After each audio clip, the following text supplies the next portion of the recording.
ekonomika. Kāds ir mednieks nošāva 100 putnus, otrs mednieks 30 putnus, tik putni kārtīgi palika. Vai kārtīgs matemātikas uzdevums? Nu, kā tur ir ar tiem putniem? Kurš zina pareizo atbildi?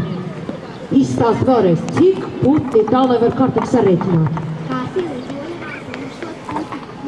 mednieks nošāva 10 putnus, otrs mednieks nošāva 10 putnus. Un cik putni palika? Jā, rēķina. Mums vajadzētu kādu kārtīgu rēķinātāju.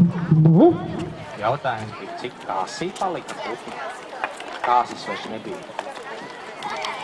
Aizmuka? Kāda ir tā pareizā atbilde? Ir no 1000 jātani 40.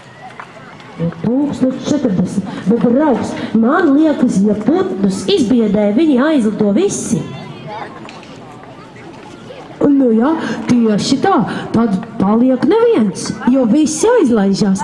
Nu cerams, ka mūsu putnus neviens nebiedēs prom un kārtīgi lidos tik šurp.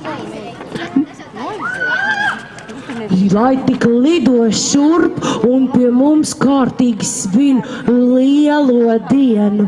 Ļoti labi. Lieldienās noteikti olas jāēd ar sāli. Kāpēc tās olas būtu jāēd ar sāli?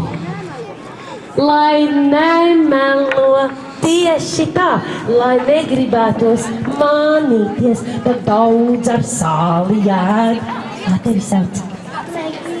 Megi, tu olas šorīt ēdi? Sāli bēri? Jā. Ļoti labi, tad nu tu tiešām nemānīsies. Ņem vienu saldumu ar ciet. Priecīgas lieldienas!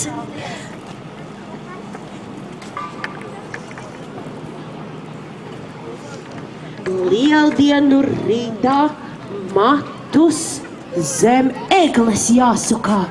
Kāpēc varētu tieši zem egles? Kāpēc tā būtu jādara? Kā jums šķiet? Matus zem egles.